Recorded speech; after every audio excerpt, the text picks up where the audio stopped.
Hello, ladies and gentlemen, boys and girls. Welcome to VUX World, the podcast where we dive deep into the world of voice and conversational AI and find people who can come and share how they do what they do so that you can do what you do better.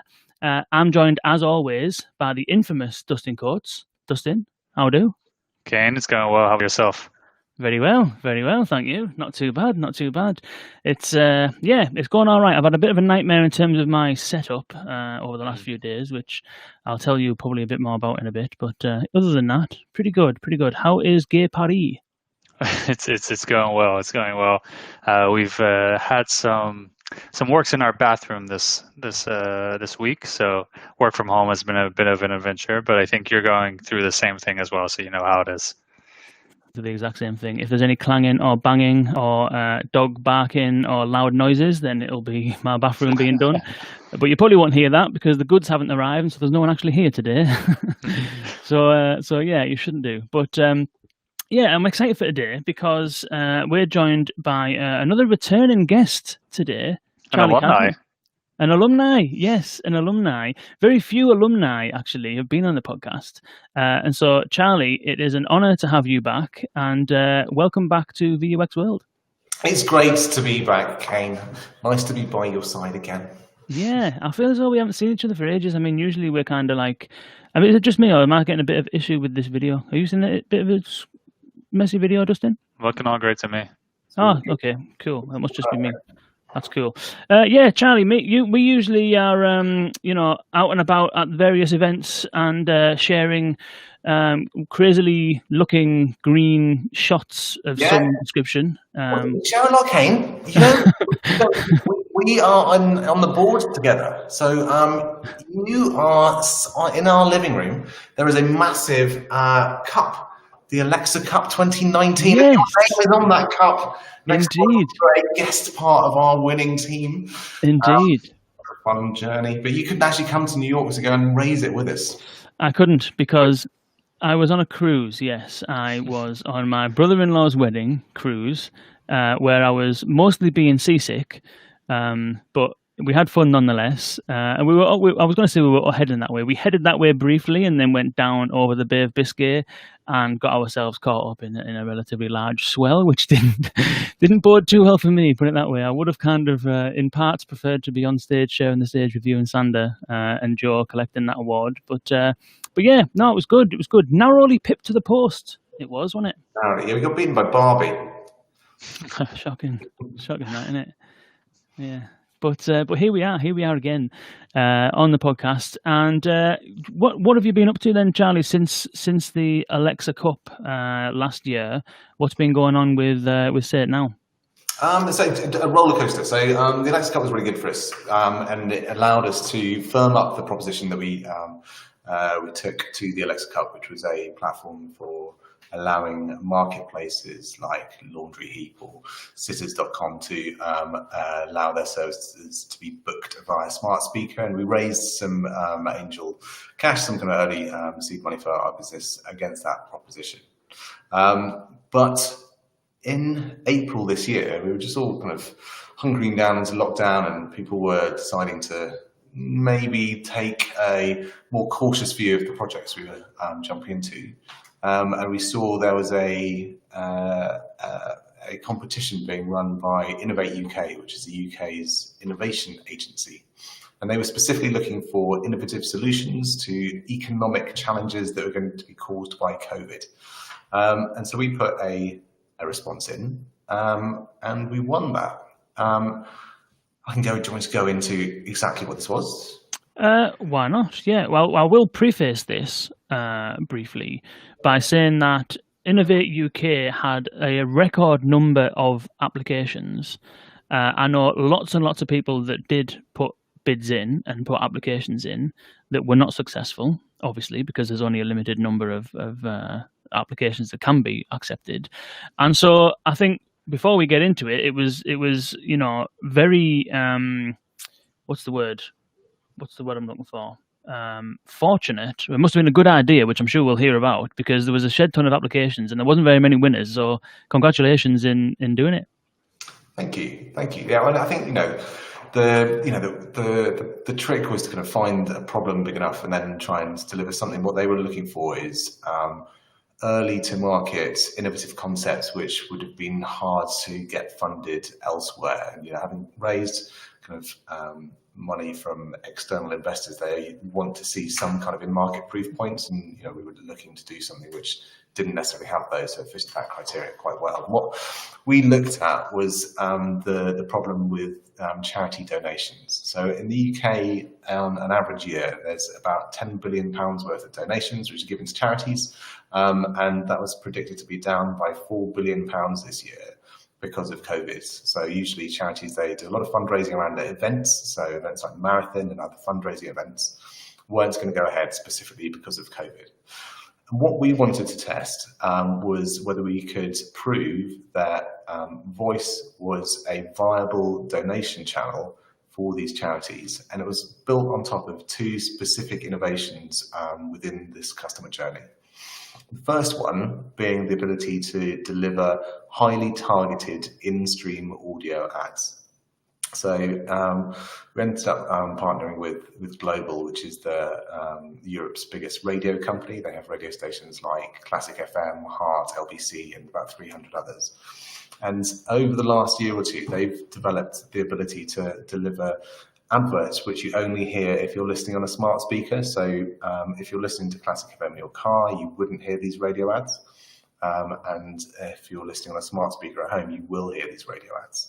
So that we wanted to test whether we could use those highly targeted ads to drive engagements of voice assistants, and specifically Alexa skills. And then secondly, we work very closely with Amazon Pay. We focus on voice transactions. And from May this year, the transaction path has changed. So historically, if you wanted to make a transaction, you'd have had to have that confirmed within their Amazon Alexa companion app.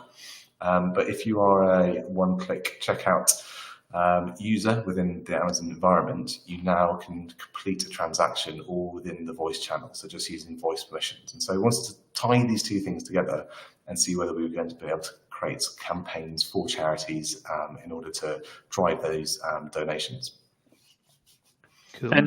And Charlie, I think we were so eager, so excited to get into it that we didn't ask you, and most people know already, but for the 2 or 3 who don't, what is Sayit now exactly? What's your company? What are you bringing to this table so that we can picture where this all fits together? Yeah, sure. Sorry. Charlie Cadbury, career technologist. I was selling websites in '99. I've always been working leading edge technology, so kind of emerging channels. And 2005, I had a website, a company building websites, where we started building social applications in 2007, then mobile applications in 2008-9, and then I started into voice in about 2015, working with airlines, proving you could book airline tickets, and then in hospitality, we launched the first ever in-room concierge with Marriott in 2016. And so set up Sayit now in 2018, specifically around helping brands take advantage of the user behavior of engaging with voice assistants, but more specifically around looking for opportunities around the transaction. So my business partner and head of product was head of mobile at the Royal Bank of Scotland, and previously in the noughties had been working at Party Gaming and Party Poker, building their mobile application. So he's got experience in kind of enterprise grade transactional platforms, and we both saw a huge opportunity here in voice, specifically because in the year 2000, when e-commerce came along, it was slightly more frictionless to buy some things online than it was in bricks and mortar. In 2010, it was slightly more frictionless to do some transactions on mobile than at your desktop. And what we're seeing now is for certain transactions, it's more frictionless to do that through the voice channel than through your mobile. And that's the area that we're looking to kind of capture value in right now. What was the last thing you bought, Dustin, on a voice channel?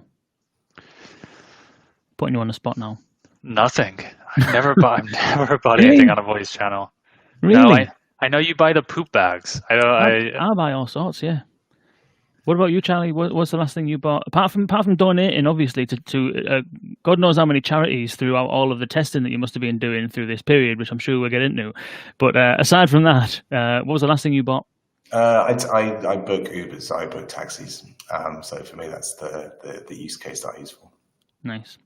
I think it's I've told these stories many a time about how I buy dog poo bags and I buy dog treats and batteries and all those kind of things. This is all Amazon stuff, like, by the way. So Amazon are profiting fairly well from my my Alexa usage.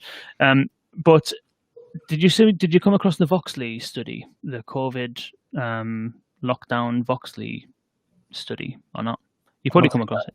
Yeah, I know that you've seen the Amazon Pay one and the projected kind of growth in voice commerce and stuff like that. But the Voxley one was interesting. We had Rosie on, didn't we, Dustin, a few weeks back, and they found that over lockdown, before lockdown, around about 22% of people said that they were shopping using their devices.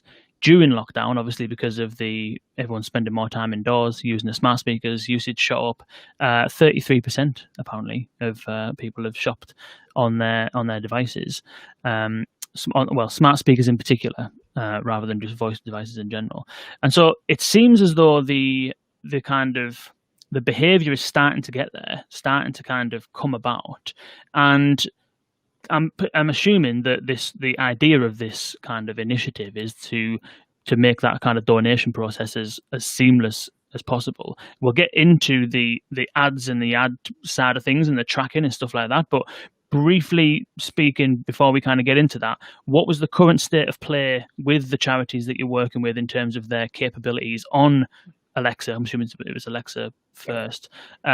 And so how are they set up beforehand? And, what's the situation about getting them set up to actually be able to take donations in the first place? Yeah, so 4 out of 5 of the charities we're working with didn't have any kind of experience of working with voice or Alexa at all. And one who we launched with first, NSPCC, they already had a skill that we then upgraded with this new voice permissions path, this golden path, to enable that. And it was quite useful for them because they can now see kind of data before when they launched this skill in 2018, and then how it's performing now that we're actually kind of driving very targeted traffic to us. So I'll talk a little bit about how we then kind of got this all on board, and so what's the proposition is. So we got awarded this this grant on the 1st of June, and we were working with Crisis. We were talking to them about a voice skill before that date, but no other charities. So from the 1st of June, we had to go and find the charities to launch with. We promised Innovate UK that we'd test this with 4 charities, and we wanted to make a really kind of golden package. And so it was quite important to us to deliver a trusted experience at all phases. So we wanted to make sure that people were listening on a very trusted radio station or audio channel. It was going to be donating, and the ask was going to come in a way that they believed and they could have trust in. And then it was going to come from a charity that they knew about, and the transaction was going to be completed by a trusted payment channel. So we went for the kind of top 20 UK charities, and we managed to get on board the NSPCC, Macmillan Cancer Support, RNIB, Crisis, and Global's Make Some Noise. We also spoke to Global, who, as I mentioned, Europe's biggest radio company, and they agreed to support us very heavily. They were very interested in what we were doing, with 16 million radio ads. And these, as I said earlier, these radio ads will only be broadcast to people listening to radio on their smart speakers. And so then we started to get the charities and the skills all set up. The first gate to go through is that these charities needed to get set up as Amazon merchants. It's quite a challenging process for charities to get set up as an Amazon merchant. Quite a challenging process for anyone to get set up as an Amazon merchant. It's quite difficult from a commercial perspective because it's an automated process, but charities, because... It is if you sell the things that you're applying for on your website. Oh, yes. But if you're only wanting to get a skill up and running, we've been through this, Dustin, hadn't we, a few months back? If you want to get a skill up and running and those things aren't sold anywhere else, it's a challenge because the Amazon Pay team don't have anything to point to kind of verify it. So you get caught up in this kind of big whirlwind. Anyway, I digress. Carry on.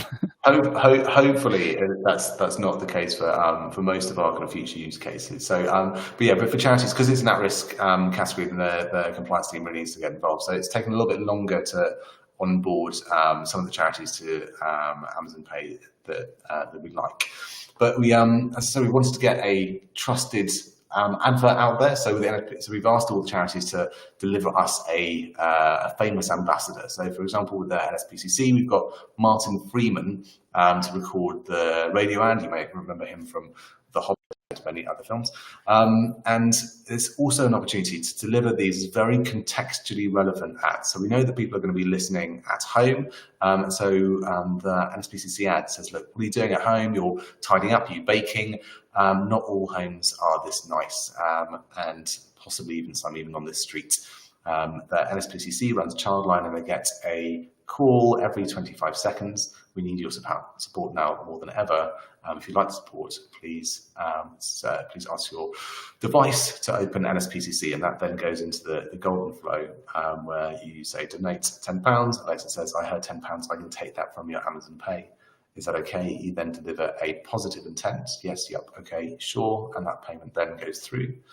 And then the final step is, you get an email from Amazon, very much looks like you might have bought a pack of batteries. And so the whole end-to-end process is very trusted, it's very seamless. And for many people, this will be the first time they've ever heard an audio ad which has asked them to say something back to them. And so, we believe this is the largest audio to voice assistance campaign that's going to be run ever. We're going to get this very large pool of data. And what's very appealing from the publisher's perspective, so anyone running ads in their in-stream audio, is historically it's been hard to get that attribution, to understand whether your ad campaign has actually delivered what you said it was going to do or what you wanted the campaign objectives to be. But here, because we can see the exact date and time stamp that the audio ads were served, and then we see exactly when people jump in and the path they take through the skill and exactly when they make the transaction, we get a really beautiful view of that funnel. And we've got a nice data studio where we can look at all the data points that tell us about how that campaign works, and then we can look to optimize that over time. So that's really the direction of travel for us. We've got this great case study that is live right now. If you listen to global stations on your smart speaker, that's running towards the end of the year, and now we're starting to book in tests with more commercial businesses. So for these campaigns can do things like lead generation. So if you want to get hold of this very particular offer, then open X shop offer today for your 20% discount code, and that goes into a lead generation loop. Or we can do one-shot discounts. So if you want to buy this product today at this discount, then just say this to your voice assistant. Interesting. It's like it's a bit like send me a sample in terms of the experience, but obviously with a paid transaction in there. It's interesting you mentioned Martin Freeman. He's a good friend of mine, Martin Freeman. I was once having a drink in near Leicester Square, and true story, it was me and my wife. We were on our way to Sketch for an afternoon tea, and we were having a drink outside this pub near Leicester Square, and he walked past us. There you go. Just walk past. Yeah, he's got 2 kids. Both of them just walk straight past, and that was it. That's the claim to fame. That's my association with Martin Freeman. Go on. I'm not allowed to tell you who was the second in the running, but I'm very glad it was Martin Freeman. What were you going to say, Dustin? I was just going to say I'm shocked he didn't say hi. That was really rude of him. So am I. If I ever see him again, I'll point it out. But it's interesting you were talking about the attribution model. So I'm assuming that you then have what have you got, like a schedule that they've provided you beforehand and said, here's the times that all of these ads are going to run on? Because presumably you'll need to know that ahead of time so that you can then go back and match it up. Or do they come back later on and say, okay, last week on these days we ran these ads at these times? Like how does all of this matching up the timestamps work? We get a weekly data dump, and it has everything from the postcodes that these ads were delivered on, so we can see where the ads were delivered down to the first 3 letters of the postcode. So we get quite a good idea about the geography that these ads have been served, and then also the times of day that they've been served, and then we can also see what stations they've been served against. We can then match that database up with the the CSV that we can pull down from the Alexa skill, so we can see exactly what intents have been fired at what time of day, and so it's that timestamp where we can see which user from which area has hopped from one to the other, and then we get an anonymized list back from the merchant of exactly what transactions have been taken at what time. So although we can't follow an individual user through the flow from end to end, we can get some fuzzy matching, some fuzzy logic of the kind of audiences that are going through what parts of the flow at what time. Mm. Has there been anything thus far that you can share in terms of, I know you said it was kind of early, has there been any sort of like usage of the NSPCC skill? Do we know? Yeah, so I was hoping to be able to deliver a bit more, and what we're going to be doing is kind of pushing this all together as a big case study that we're going to be able to deliver in December or January. But considering that this is the first time that most people will have heard an advert on their radio, on their smart speaker, that's asking them to do something as a user, talk back to the advert. This is not a behavior that we've seen before. We mildly concerned that no one would engage at all, but that hasn't been the case. We have seen many transactions. We've been running for just over a week now, so we haven't had the chance to really get any kind of statistically relevant results through, because we start slowly and then build up the impressions we're serving through the campaign when we understand a little bit about how people are behaving.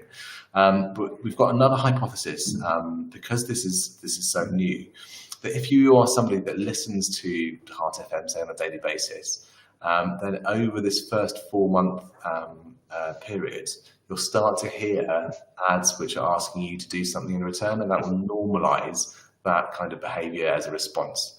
And that's what we're trying to drive. We're really trying to shift behavior and encourage people that it is a normal response to respond to these audio ads using your voice, and that's what we're found in the next stage of what we're doing with this project, which is more commercial ad campaigns that are played on the streaming audio.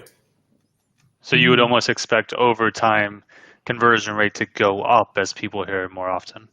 Exactly. So that once people start to get a trusted outcome from that radio ad, whether it's I'd like to book a test drive, book a brochure, learn more about what mortgages are available to me, I'd like to buy that special offer product, treasure truck type offers. Then once someone's done that once, then they'll do it again. I suppose that you probably you don't remember the first time you used Uber.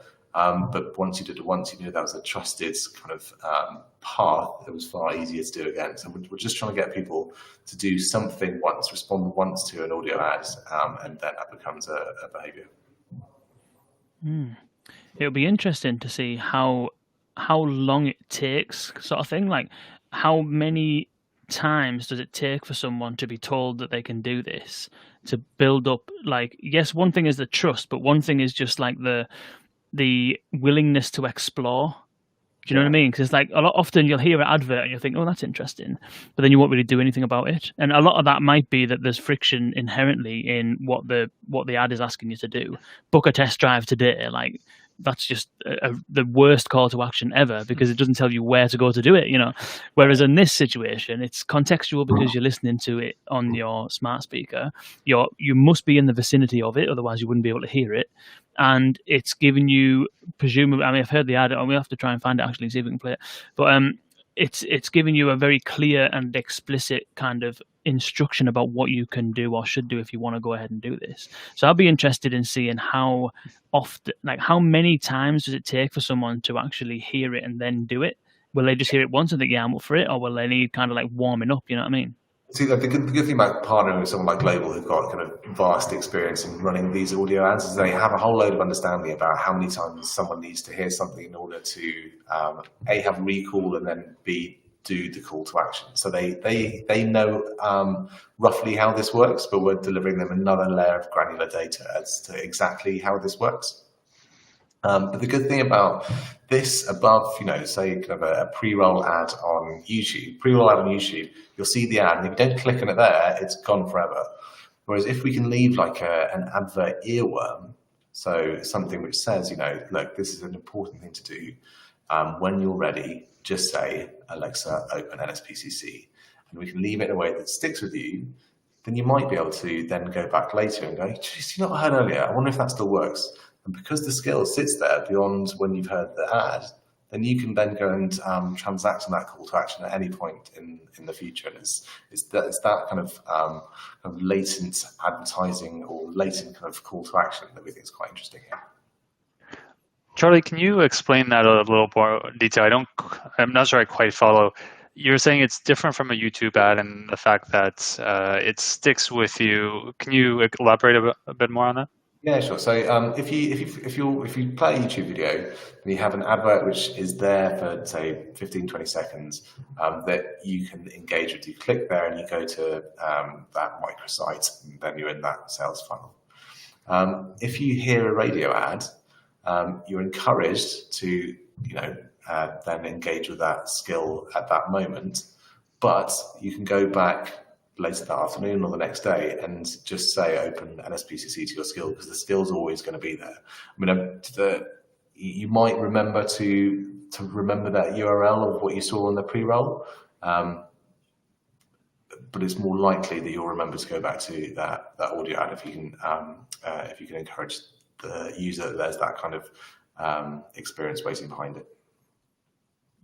I'd be interested in. So I did a video a while back, which was only because I could not get the Thomas the Tank Engine song out of my head, right? Artie just he just watches Thomas the Tank Engine non-stop. And don't get me wrong, I don't mind, the odd train program and stuff, and I enjoy building them a train set and playing with it in the living room. But these Thomas the Tank Engine songs just stick in your head. And so that got me thinking about the fact that lots of people have had conversations over their life that they remember. They've been given advice that they remember. They've had conversations in certain locations with certain people, and they remember the conversation. And so there is something to that. And I think I used the term conversationally. What's the conversational equivalent of an earworm? I think the question was. And so it's interesting how you mention that, because if you can do something, there's a chance of people remembering, if they know NSPCC and now they know it's got a skill and they've heard the advert, they can put the two and two together. Like in someone's head, cognitively, it's not hard to connect the two. Alexa, open NSPCC. It's really, really straightforward. But if they also had like an audio logo or something similar, I would be interested in seeing whether, if you were to run two ads side by side, one just says Alexa, open NSPCC, whereas the other one says Alexa, open the audio logo version of whatever that is, because a lot of them just sing the kind of brand name, don't they? It'd be interested to see what has a bigger impact on recall based on whether it's some kind of like enhanced sonic branding call to action versus open the skill. Do you know what I mean? Yeah. But I think beyond that is I think what as this kind of value added advertising campaign, if you historically, if you had an audio ads campaign which would have given you the call to action, like, we need your donation now more than ever, please donate.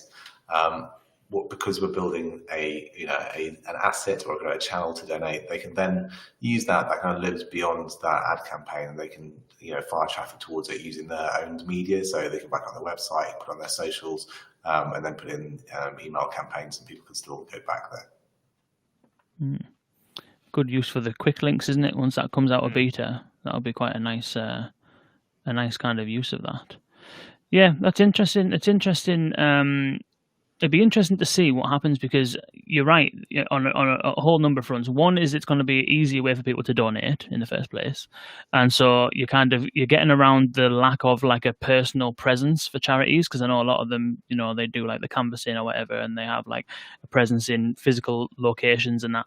So it kind of gets around that.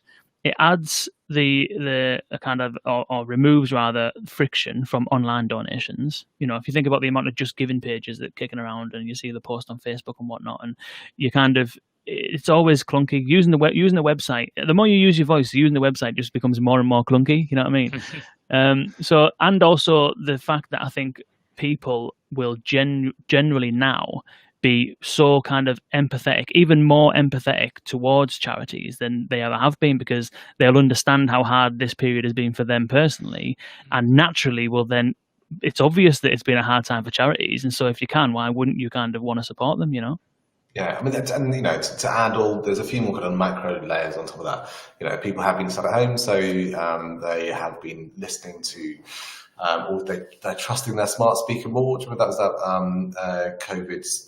People between 18 and 35-year-olds, they were asking their smart speakers 50% more for news and information about the world around them. So it's kind of shot up in terms of trust. Talking to people like Global, we know that audio streaming is the top use case for your smart speaker, and people have been home more, so they're doing that more. And I think it's public that a third of Global's digital reach is now across smart speakers, so their inventory is going up and up. Also, the world of audio advertising is on the charge as well, so that's growing very, very quickly. And so the ability to understand whether your audio campaigns are actually delivering on their message is highly appealing. Do you use Pandora, Dustin? I used Pandora a decade ago, but not really anymore. You're thinking about audio ads, I'm guessing. Yeah. I'm just wondering whether there's been any insights. I haven't come across any because they've had interactive ads for a while, haven't they, on the app? But then they also, but this is in the US, they also kind of do targeting on smart speakers. But I haven't really heard much about like impact and things like that. I don't know whether they're kind of like keeping it close to the chest and they use that as their like little secret weapon when they're talking to advertisers or whatever. But it's interesting because there must be a little bit of data out there. I don't know if you've come across any, Charlie, in terms of some of the impact of either smart speaker, well, let's say smart speaker targeted ads in particular, first off. So no, it's very, very hard to find any data about smart speaker targeted ads, and that's why we're so excited, because we believe that we'll have the world's greatest data set by December, and then a nice pipeline of other tests kind of keep building on that as we move into 21. But the macro picture on what people are spending on audio advertising it was 2.3 billion in 18 up to 2.7 billion in 19, so kind of growing 20% year on year. So this is a huge growth area. And like other kind of digital or other channels that rose, if we look back at e-commerce and mobile, they grew because they were able to be kind of data-led in the way that they grew. And what we're putting around here is a kind of a digital kind of hug around audio advertising. So you can really kind of see that attribution on a highly granular level, and that gives more confidence that this is the right place to put more advertising dollars. It's a nice blue ocean area to explore. Yeah, it's interesting, Kane, related to the audio ads in Pandora. I was speaking with Nick McShane from Progress Partners, and they were telling me that one of their beliefs is that, how to phrase this, a platform abhors a vacuum of advertising dollars. And so their idea there is that as smart speakers, as audio takes off, if advertising dollars aren't already in that platform, they're going to be one day, because each platform is essentially going to have the same amount of advertising spend related to its overall share. And so it seems like something where, Charlie, you're headed into that direction, and perhaps others are headed into that direction as well. And we should expect to see more of it coming up. I would agree emphatically with everything you just said. It's interesting. So I suppose I think before we get ahead of ourselves, I think that where we are now, then let's just summarize where we are now. So we've got adverts going out on smart speakers to listeners of some of the top 20 radio stations of Global Radio's network in the UK on Alexa, asking them to. So right now it's asking them to donate to NSPCC, but there's further charities in the pipeline coming on stream. Yep. So there was a bit of a delay because of Amazon Pay. So our original agreement with Global was from August till November, and we've pushed that out till December. So we've got the chance to run these 16 million ads and get the right kind of data set. But then we've already got tests, but. So it seemed that for the foreseeable future, you will now be hearing ads if you're listening to radio on your smart speaker, you'll be hearing ads that you can interact with, and that'll take you to specific skills and then drop you back into your radio player. So they drop you back in the radio player? That's because the global radio player, at least, is not a skill. We recently learned it's a first party capability. So the way that's been built in. So if you jump out of that, it's kind of almost running in the background. You get dropped back into it after that skill, right. which is exactly what they'd like. Our future world is working with anyone who's got or who wants to advertise within their streaming audio media. So that's anyone who's running podcasts, like Spotify, Amazon Music, Audible, and anyone who's trying to monetize that content they're putting out into the world. And the call to action would be, if you want to know more, then ask your assistant to, and then the call to action, and then we will then be building skills and actions. So we don't really care what voice assistant the listener has chosen. They'll then be able to drop into that campaign to complete that. And so expecting to support Siri next year. I'm hoping that we can build things in Siri because more people will be choosing that. We know that the big platforms are gently nudging us all into using our assistants more and more, and I can't see that stopping at any point. And soon we will stop thinking of assistants as being smart speakers and realize that assistants are cloud-based and they can go with you wherever you are. So you'll start to use them more in your car, more of these on-the-go use cases. And that is when this will really start to explode. When you're walking down the streets, listening to your podcast, and you've got your hands in your pockets, and something's like, do you want to understand a little bit more about our holidays to Mauritius? Yeah, okay, tell me a bit more about that, fine. And you're just happy to kind of explore that in a lovely soundscape. It's the kind of that background feature that Amazon released recently would work there, wouldn't it? So if you do have a genuine third party skill, and you have this call to action in it, you can then put that into the background, open up the charity skill, handle the donation, then resume back where you left off in the third party skill. Have you come across InStreamatic? Not yet. InStreamatic. This would be interesting for. Is this the note taking in Stream? It's no. It is what it is. It is interactive audio ads. So exactly how you've just described, but. So I don't think it runs on Alexa. I think it needs to be in a podcast app that will support it. Did another video about this, about how it's got huge potential, but it needs to be put in places where people already are, like in Instagram, Facebook, places like that, YouTube and stuff, Alexa.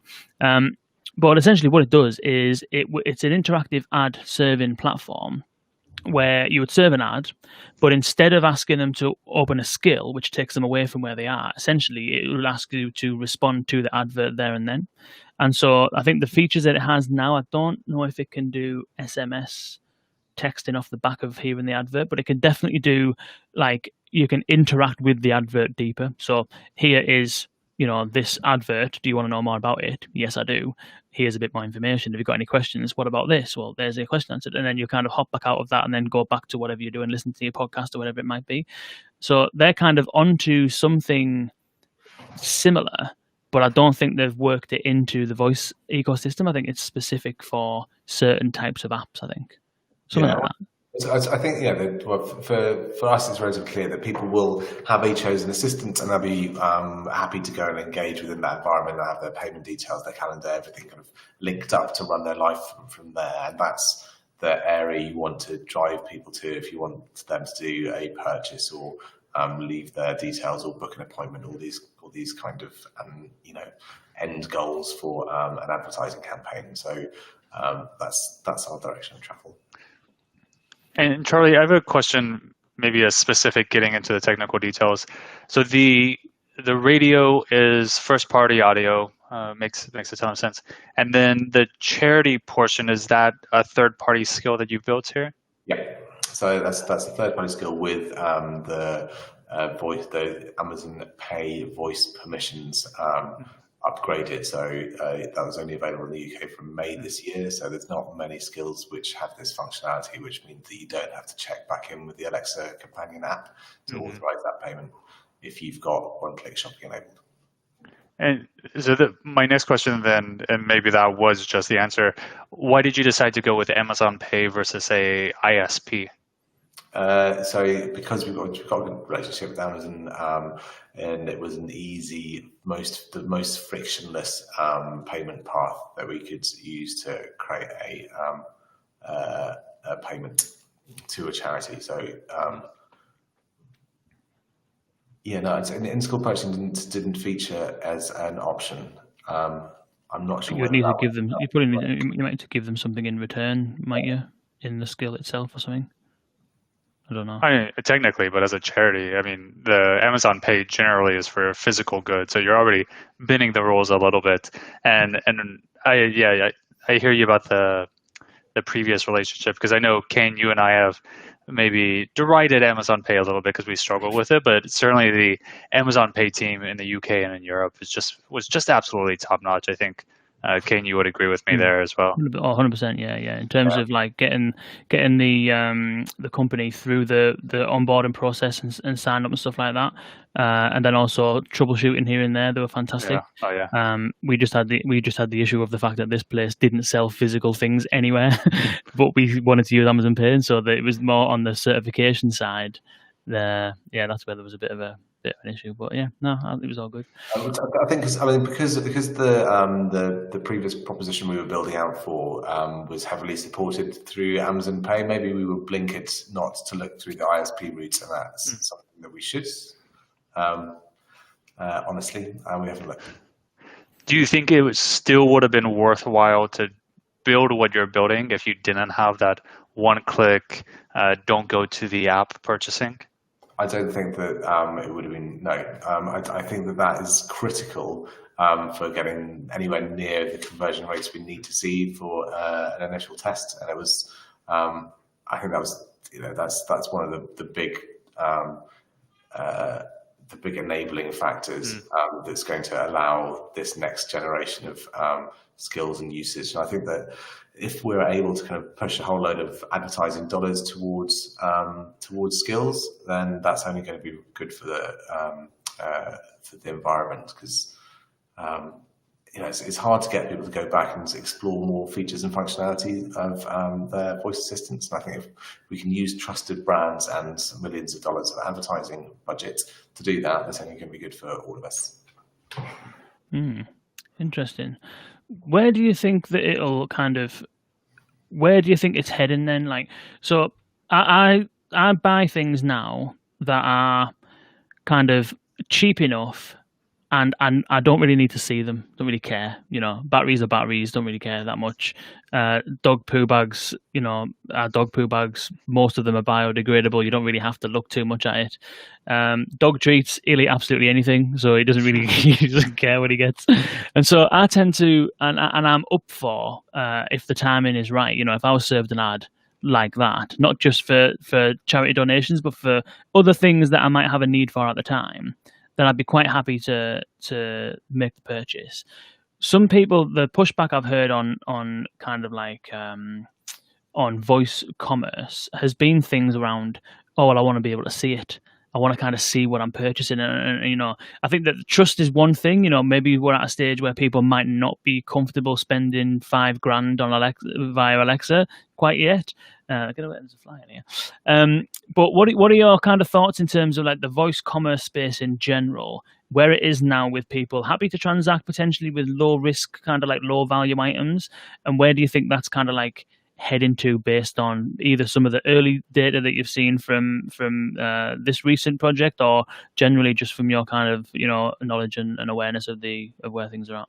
So I think we've got a huge opportunity to deliver on deals, right? So if there's a product which people know about, if it's a mascara or a Fitbit, and you can put a call to action, which is something like, we know that you're listening on this radio and this offer is only for you today only. You can buy a Fitbit 4 for 80 quid. Just say Curry's open Fitbit offer, right? Then I think you'll be able to get those kind of one-shot transactions. The higher value stuff, booking this holiday that I'm desperate to go to Mauritius, or getting a car, then it's more lead generation that's kind of slightly further up the funnel, but still can play a very valuable part. So, this is the features of the new electric BMW. If you'd like to know more, explore the features, book yourself a test drive or order a brochure, then just say open electric BMW, and then you can get into a nice kind of branded experience where you can then end up with booking a test drive, leaving your details for someone to come back to you later. So I think there's a place, and it's thinking of voice commerce as the role that voice plays in the sales funnel rather than the point at which transaction is completed. So that's the way we kind of think, and we've got a nice blog that we did on kind of the customer consideration journey, and where voice plays into that, and the different points within that journey, and where voice can play a part in that, or gathering data or proving value at each one of those different stages. I think that there's even on the transaction side, I think that there's definitely, like in the flight example, if you were already searching for flights, and you'd already kind of like highlighted some dates that you wanted to go out or whatever, and you'd done a couple of searches in the past and stuff like that, if you were getting sort of notifications or whatever through Alexa from whoever, British Airways, EasyJet, whoever it is, saying, hey, them flights that you were looking at last week, leaving at like Friday at 6 a.m. and returning on Friday at whatever, they've now gone down by 100 quid. Do you want to go ahead and do this?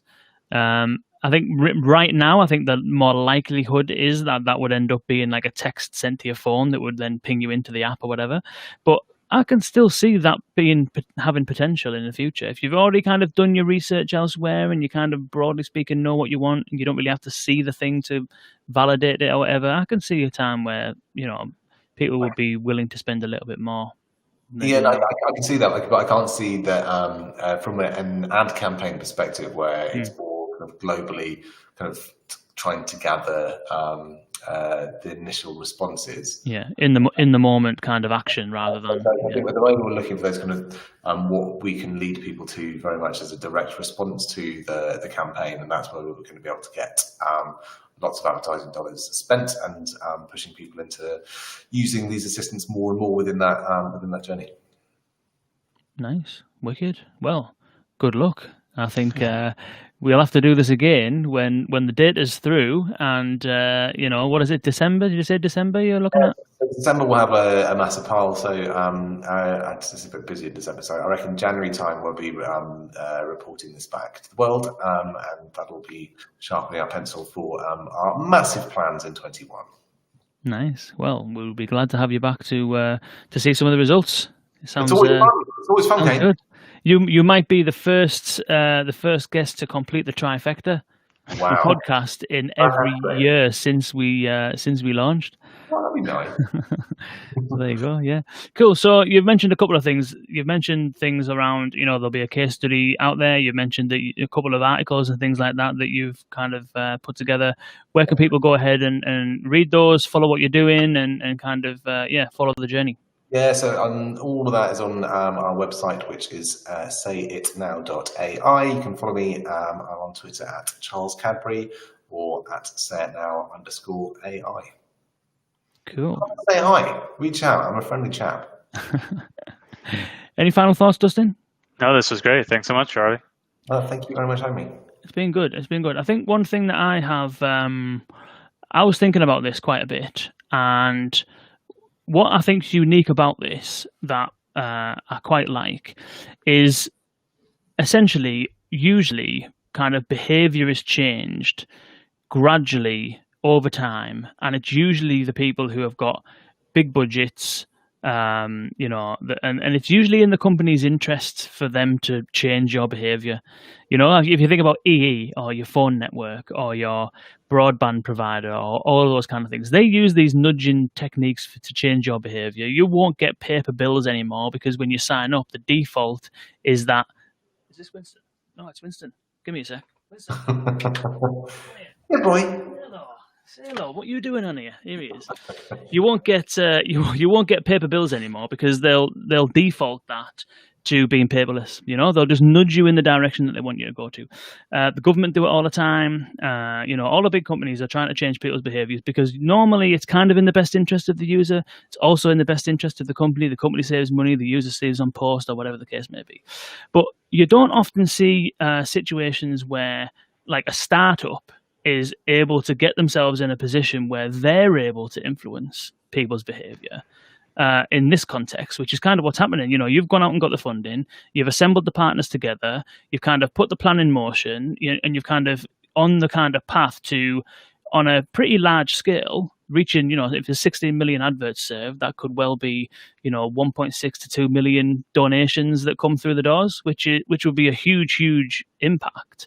And so I think it's commendable that, as a startup, as someone who is passionate about the industry, passionate about the space, to be able to kind of organize this, get this together and put all this in motion obviously there'll be some good that comes out of it for Sayit now. You'll have any amounts of case studies to point to and a huge kind of like reputational boost and stuff like that. But beyond that, it's actually good for the industry as a whole, because there could be millions of people all over this country right now over the next few months who are building confidence and learning that it's okay to spend money with their voice on Alexa.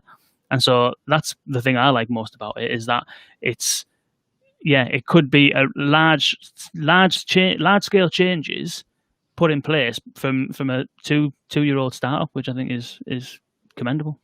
Thank you very much, Kane. That means an awful lot coming from you. I'm all about trying to push this all forward. Anything that we can do to help the community. And I think that's why we're very keen to share what we're doing, share the plans, talk to anyone who we think would benefit. And then when we get the learnings, share that, because, if we can all go out armed with better case studies, then that's all going to help push this movement forward. Cool. Nice one. Well, thank you again for joining us. And off the top of your head, Dustin, I'm putting you on a spot again now. Who's next week? Can you remember what's next week? We have got another one next week. No, we do. I can't remember who it is, but it's going to be a good one. That's what I know. As always, it's Mark Gray of Constant Companion. So Constant Companion are putting these devices into the homes of the elderly and allowing them to access services. It's reducing loneliness, and it's putting this technology to further good use. So we're going to have two pretty decent case studies in the next couple of days. So yeah, as always, Charlie, it's been an absolute pleasure, as always. And as always, ladies and gentlemen, thank you for listening. And until next week, see you later. Cheers.